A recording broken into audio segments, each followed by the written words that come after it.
రైతు భరోసా పథకాన్ని అమలు చేయడానికి సంబంధించిన మార్గదర్శకాలను తెలంగాణ ప్రభుత్వం తాజాగా విడుదల చేసింది. గతంలో మాదిరిగా పంట పెట్టుబడి సాయం నిధులు పక్కదారి పట్టకుండా సీఎం రేవంత్ రెడ్డి ప్రభుత్వం రాష్ట్ర వ్యాప్తంగా రైతు భరోసా పథకాన్ని పక్కగా అమలు చేయడం కోసం ప్రణాళిక రూపొందింది. జనవరి 26వ తేదీన రిపబ్లిక్ డే రోజున రైతు భరోసా నిధులను రైతులకు అందించడానికి శుభముహూర్తం పెట్టింది.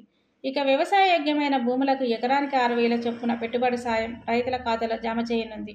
రైతు భరోసా అమలుతో 8,900 కోట్ల రూపాయల నిధులు అవసరం అవుతుందని ఆర్థిక శాఖ అంచనా వేసింది. తాజా వ్యవసాయ శాఖ అందించిన గణాంకాల ప్రకారం వర్షాకాలంలో 1.49 కోట్ల ఎకరాలలో పంట సాగు అయినట్లు నివేదిక ఆధారంగా గుర్తించింది. దాదాపు 3 లక్షల ఎకరాలకు పైగా భూములు సాగుకు యోగ్యం కాదని తేల్చి వాటి సర్వే నెంబర్లను కూడా బ్లాక్ చేశారు.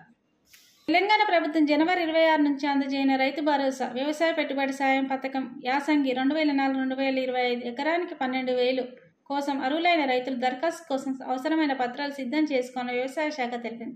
జనవరి 1వ తేదీన 2025 వరకు కొత్తగా వచ్చిన పట్టాదారు పాసు పుస్తకం గల రైతులు దరఖాస్తు చేసుకోవచ్చని పేర్కొంది. దరఖాస్తుదారుల కోసం పట్టాదారు పాస్ పుస్తకం లేదా డిజిటల్ సంతకం అయిన xerox copy, Aadhaar card xerox, bank saving ఖాతా జిరాక్స్, పూర్తిగా నింపబడిన దరఖాస్తు ఫారంలో సదరు పత్రాలను క్లస్టర్ అధికారి అయిన వ్యవసాయ విస్తీర్ణ అధికారికి సమర్పించాలని సూచించింది.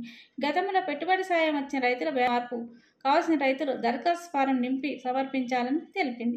అలాగే జనవరి 1వ తేదీన 2020 నాటికి భూభారతి ధరన్ పోస్టల్లో ఉన్న పట్టాదారుల డేటా రైతు భరోసా పథకం కింద అర్హులైన రైతులకు సాయం అందించేందుకు భూ పరిపాలన ప్రధాన కమిషనర్ నుండి పొందుపరచబడిన డిజిటల్ సంతకమైన రైతులకు ఈ పథకానికి అర్హులని వ్యవసాయ శాఖ తెలిపింది.